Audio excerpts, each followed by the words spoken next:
dañuy dem ba ñu baalu ci kàddu gi di leen boole ak seen njaboot ñu leen di jabaroo donc bu bëri condition yoo xamante ne ñoom jigéen ñi ñu ngi koy dund ñu ngi lay nuyu monsieur Boubacar Seye. Thioro maa ngi leen di nuyu aussi ñu nekk ci plateau bi yëpp. di nuyu waa Sénégal gi yëpp. di nuyu aussi ñi nga xam ne ñu ngi ñuy suivre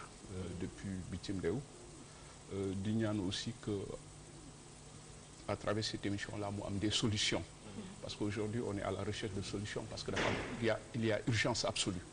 pour ces gens-là. D'accord wax na ko il y a urgence absolue pour ces gens-là notamment ces femmes yi nga xamante ne ñu ngi leen di jëlee fii ci Ndakaaru di leen yóbbu ci Arabie Saoudite am na ci koo xamante ne jote ak njaatikeem xeex nañu ba bakkanu njaatikeem des na ci fi mu nekk nii bu ñu yéexee tuuti rek mën nañ koo faat foofu la ci Arabie Saoudite déjà dañuy commencer ci loolu est-ce que yéen a ngi am ay nouvelles Mbayang Diop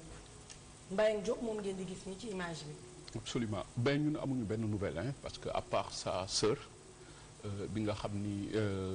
benn xaritam bi ma woo barki démb jox ma magam bu góor ñun amuñu nouvelle état du Sénégal sax su amul nouvelle parce que man en réalité ñun ay migrants la ñu je précise l'occasion c'est une organisation internationale de migrants ñu ñëw Sénégal di ko dox jéeguñ ciy def ni au contraire dañuy dem ba dañu gêner parce que tey fexe nañ ba affaire Mbayang Diop àddina bi yëpp yëg ko kon duñu ci jox information état moo war a liggéey boobu te biñ leen laajee keroog dañ ne autorité fa nekk amuñu benn accès si Mbayang Diop donc suñ ci amee dara xëy na peut-être nañu ko leeral parce que ñun loolu la ñu bëgg a xam ñun suñu liggéey nag en tant que organisation de défense mooy fexe ba le cas Mbayang Diop àddina bi yëpp yëg ko posé ko comme ni ngeen ko defee nii tey seen antenne bi pour que ñu jóg saafara ko balaa le pire di am. D'accord mais man kaawu Mbayang Diop. bu dul kaawu Mbayang Diop ak beneen cas nit koo xamante sénégalais wala sénégalaise bu nekk à l'extérieur nekk fa di liggéey. particulièrement Arabie Saoudite boobu nga wax. ana ki nga xamante ni moom moo teewal Sénégal Arabie Saoudite. ki nga xamante ni moom moo fa nekkal Sénégal ñooñu jafe-jafe yooyu ñuy dund lu tax ñooñu mënuñu dem ba ci kooku wax ko. wala dafa am barrage seen diggante ak moom. wala lan moo war a sénégalais di dund mitit boobu te mënuñoo ñibbisiwaat ci seen réew. ba pare nguur gi di dégg loolu di ko gis ba pare tëgg ci tànkam. absolument ñoom sénégalais yi bàyyi ko mu tontu ci loolu ba pare. absolument c'est Modou dama lay remercier ci tontu bi pour delluwaat ci question bi man ñun képp ku ñu xam. yaa xam fii ci Afrique yaa xam ci bitim réew bépp réseau bu ñu am. ñu ngi leen koy activer yëgal leen ko pour ñoom pression am. ba tey dañ ci sant yàlla ay tubaab fekk si dañ ci. pétition de signature bi ma def sax léegi tubaab yi américains yi ak naar yi ñoo ëpp ñuy signé. pour revenir li Modou wax effectivement c'est la question qui choque tout le monde tey dafa am ñoo xam ni dañ leen fa teg. pour ñu taxaw doomu sénégalais yi gis nga démb mail bi ma xale bu jigéen bi yónnee. dama ko yónnee presse bi yëpp ma toogaat kanam yónnee waat ma. beneen presse nee na suñu woowee ambassadeur bi ñoom sax dañ leen di gën a yokk naqar wala dañ leen di boole ba nga xam ni tey. amuñu contact c'est-à-dire que téléphone boo xam ni yow da ngay wax nit ñi doo ko am dañ leen jaay njaam soo révolté woo ci sa patron da lay jaay keneen récupérer xaalisam loolu information donc ñoom dañu bëgg ñibbi si ñu bëri dañu il y a moo tax ma ni la damay ñaan si à travers cette émission là vraiment que le Sénégal parce que démb dama tëddaat ci guddi gi ma recevoir keneen ku ma acheté ni ma monsieur Seye lépp lu la kii wax rek am na lu ci des dañuy ñaan Sénégal ngeen dimbali ñu man ko nag mënuma lu dul ñaan presse bi man immigré laa comme yéen je comprends votre problème li leen tax a jóg aussi comprendre naa ko xëy na su si ñëpp waxee tey jii ñooñu fa nekk Mbayang c'est un cas qu'il faut que régler mais am na yeneen Mbayang am na ñeneen ñoo xam ne tey bëggatuñ fa fanaan lu ñu bëgg ñibbi si Sénégal parce que dañ leen jaay njaam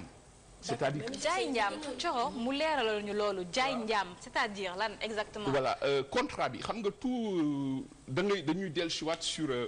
ñii di dem. sur quels critères sur quelle base légale. lañ leen di yónnee. tey jii agence yi di yóbbu du kenn koo xam ni tey dafa légal wax nañ ko fi waxaat ko fi suñu déglu woon. je crois que on aurait pu régler ce problème ka Mbayang du am. mais dañu tànqamlu. ba nga xam ni des Mbayang am nañu dans les pays arabes. te kenn waxul. donc vulnérabilité. ñàkk mooy indi lu nekk soo jëlee les théories de la migration dans ce pays là. thèse yëpp dafa déclenché wu comme facteur de déclenchement des migrations au Sénégal soo demee léegi Liberté 6. di nga fa gis ay xale yu jigéen yoo xam ne ñu ngi wut liggéey 25 000 30 000. su ñu ñëwee ni leen man su ma ñëwee ni leen man de mën naa leen yóbbu Arabie Saoudite ngeen am 300 000 ñoon duñ nelaw tey dañuy tag seen bagage toog di ma xaar donc c'est ça qu'il faut comprendre li tax Mbayang dem wax na ko ay waajuram ay mag lañu alors mu ne taxal ma dem daani sama doole pour jàppale leen mais c'est la cause de la migration au Sénégal nous sommes des migrants économiques kooku ku nekkul immigré je crois que soo nekkul immigré war nga xam kër gu nekk am na immigré ñun ñëpp loolu moo ñu tax indi ñu nax leen contrat bi doo xam li ci nekk arabe la wala laneen ñu si bëri mënuñu bind da ngay wax ni yow da nga jaay sa bopp yow jaam nga kooku fay xaalis ñu yóbbu la yow xamoo ci li nga dem yow pour yow rek da ngay liggéey fin du mois bu jot la amul benn agence boo xam ni tey xam na les lois qui régissent le code de travail et de sécurité sociale dans les pays arabes moo tax dañu leen di dig benn salaire ñu dem moitié bi sax duñu leen ko fay parce que dafa am l'équité salaire en matière de migration internationale il y a l'OIT dafa génne woon des conventions sur l'équité salariale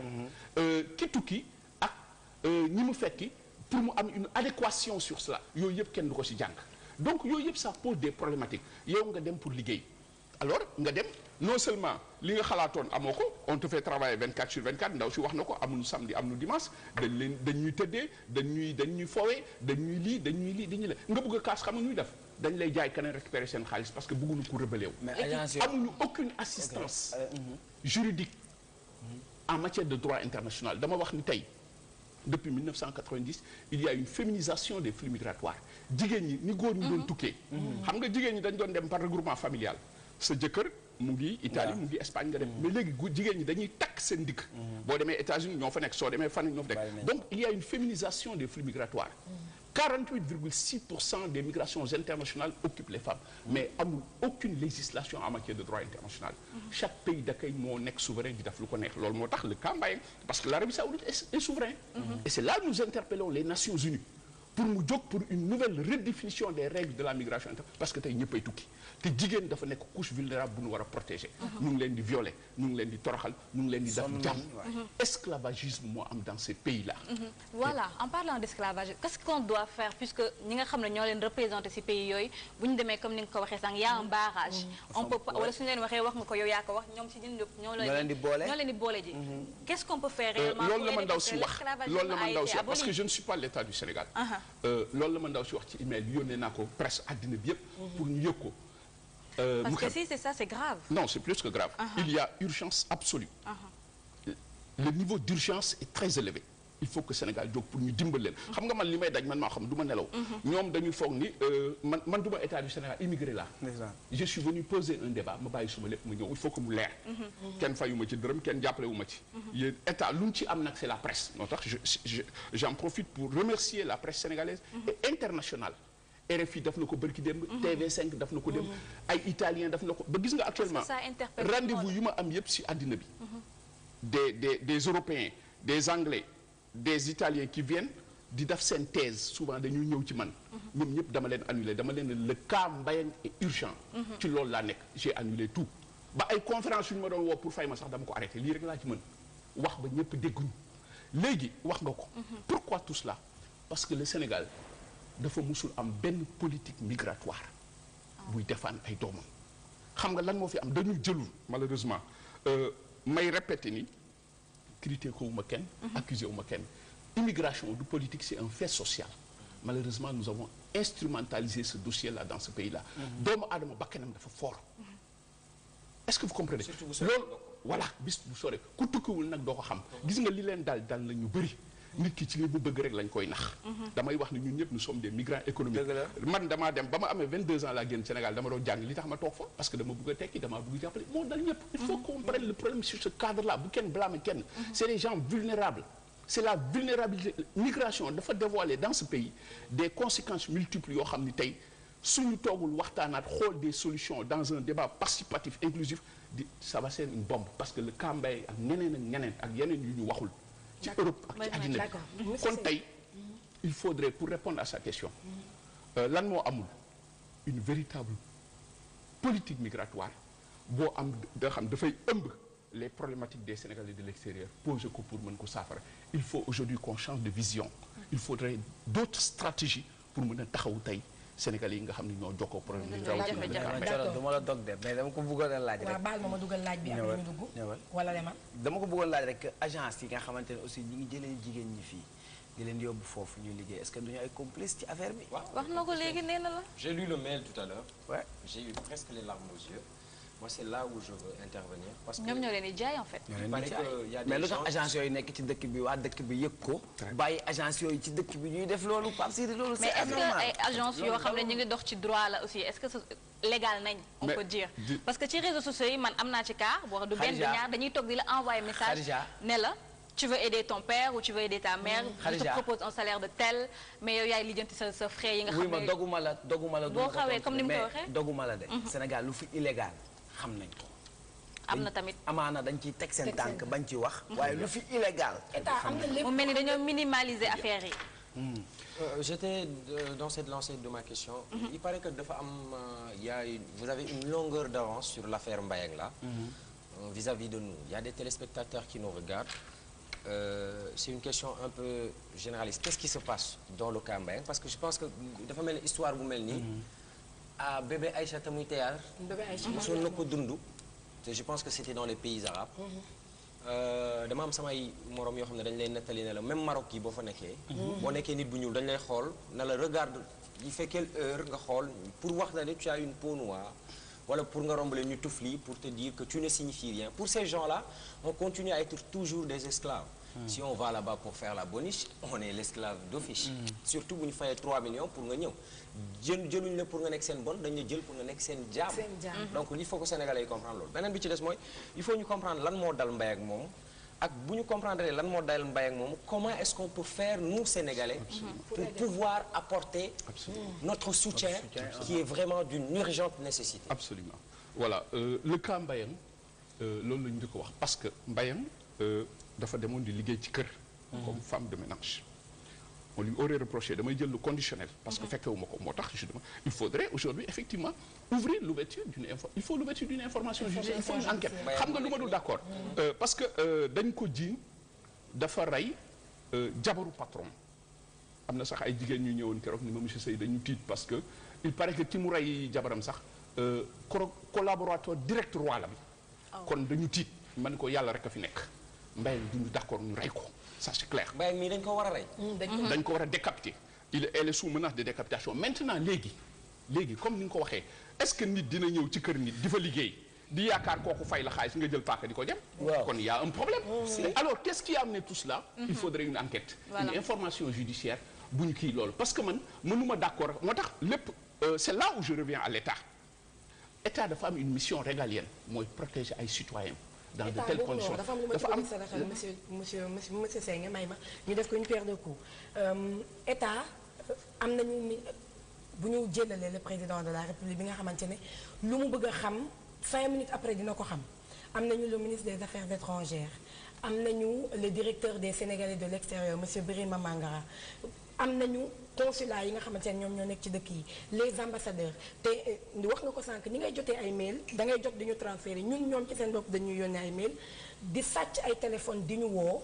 bu ñu amee 30 secondes ne la am naa problème nangam balaa patron bi di ñëw ñu daw coupé wala yu mel noonu parce que dañuy nangu seen téléphone nangu seen lépp ñu gis ne mu mel ni état bi dañuy def sourde oreille ci cas Mbayang man xëj na bu ñu nee am na autorité bu ñu ci dégg mu wax day nekk Bara Gaye mi nga xamante ne mooy maire Yëmbal di gox bi Mbayang dëkk est-ce que yow mi nga xamante ne yow yaa nekk ci mbir mi yaa ngi koy wax sànq jotoo état peut-être wala waxoo ci ak ñoom mais ñoom lan moo war a nekk seen taxawaay tey vis-à-vis ak Mbayang mi nga xamante ne. Thioro excuse-moi je ne te coupe pas mais pour man ce problème c'est pas un problème d'État. C'est vrai dans l'ensemble l'État peut y faire quelque chose mais aujourd'hui ce dont nous avons besoin pour Mbayang moom mooy mu bañ a amaat yeneen Mbayang ci Sénégal parce que ku si nekk yaa ngi toog si sa ruq yaakaar ne mën nga dimbale sa ay waajur si boo demee Arabie Saoudite mbindaanu ji il faut ñu wax leen lan moo am Arabie Saoudite pour ñooñu sénégalais yooyu xam ko balaa Bara Gaye wala Macky Sall nga xam ne ils sont à l'abri du besoin di intervenir nañu xamal sénégalais yi lan moo waral nit ñi di leen invité naan leen kaay leen Arabie Saoudite en retour duñ ci gagner dara est-ce que mën nga continuer nga wax ñu. absolument lan la Mbayang dund foofu après nga door a. ci réponse da ngeen poser question yu bëri Modou posé na question bu am importance Thioro yow aussi am na lu nga posé sànq yooyu yëpp dama bëgg mu leer. parce que tey Mbayang il faudrait parce que xam nga lu ma dul d'accord ñu basé wu sur la version du pays d'accueil loolu moo dal Sénégal suñu reyee doom wala keneen ñu ne day jaay drogue wala leneen ñu ne jaaykat drogue la accusé dafa am ce qu'on appelle la présomption d'innocence balaa dara am ça fait partie des missions régaliennes d'un État loolu gisuñu ko fi je prends le cas de Serge Atlaoui dañ ko jiñoon trafic de drogue bu ko exécuté Indonésie France État am na ci importance c'est très important ñun on n'a pas les moyens de l'État xam nga lu ñu am ak nos réseaux en tant qu'organisation am na lu ñu sañ a wax loolu la ñu àddina bi fekk si donc l'État c'est le président de la République moo war a jël ce dossier là en charge la priorité des priorités dans ce pays là aujourd'hui c'est sauver Mbaye Diop kon tey comme ni ma ko waxee sànq il faut que mu am information judiciaire li ñu ko jiiñ man xamuñu ko keneen xamu ko donc lu ñu njëkk a wax il faut que ñu ubbi enquête pour xam li ko jiiñ parce que légitime défense dafa am dans ce cas de justice te sous légitime défense c'est barki dem am na benn imam bu ma waxee loolu imam bi dëggal ko kon comme ci ñoom yonent bi la ñuy rey nañu def li yonent bi wax su fekkee légitime défense dafa am su fekkee homicide involontaire dafa am mbayang kenn waru ko jege dafa war a ñibbisi waat Sénégal et c'est ça la réalité man ba ma koy wax sax xaw ma woon ni loolu la alxuraan wax donc c'est ça le problème yooyu yëpp il faut mu leer mais du ñu tëb rek tey ñu ne mbayang dafa rey nit rek Sénégal d'accord RFI woo ma barki démb di ma laaj poser ma question ma wax ko ba pare mu woo le directeur des Sénégalais de l'extérieur jël ñu ñaar boo xoolee man la ma wax sax dañ ko dagg parce que dama poser un débat beaucoup plus mais su état ni Mbayang d'accord na kon dugal na Mbayang loolu erreur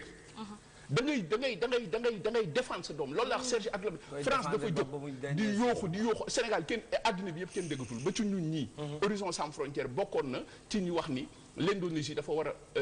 observer un moratoire sur les peines de mort kooku dañ ko seppal fële kenn rayu ko kon dafa am gis nga cas bi daloon na Indonésie benn Philippines kenn du ko def dara daloon na Sénégalais moo nekk nit ku torox à la base ak sa gouvernement kaay ma wax la Philippines daloon na fa benn xale bu jigéen Arabie Saoudite mais ñooñu dañoo jóg ni soo leen ko rayee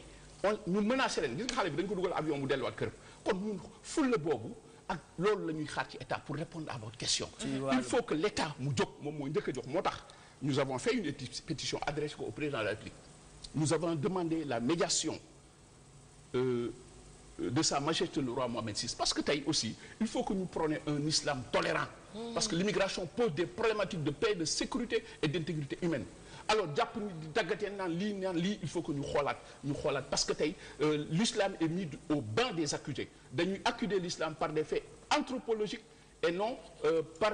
une laïcité juridico-politique il faut ñu def attention ñun ñëpp suñu vie daf ci kay kon tey ji loolu mooy mission état ñu taxaw Mbayang sur tous les plans par rapport à la question de Thioro d'accord je vais répondre à Thioro mu fàttali ma ko mais Modou Mbaye dafa wax sànq lu am importance il y a une complicité quelque part xam nga bi ñu ñëwee Sénégal dañ leen wax ni immigration de du sénégalais bi nekk à l'extérieur rek ñu koy utiliser comme grenier politique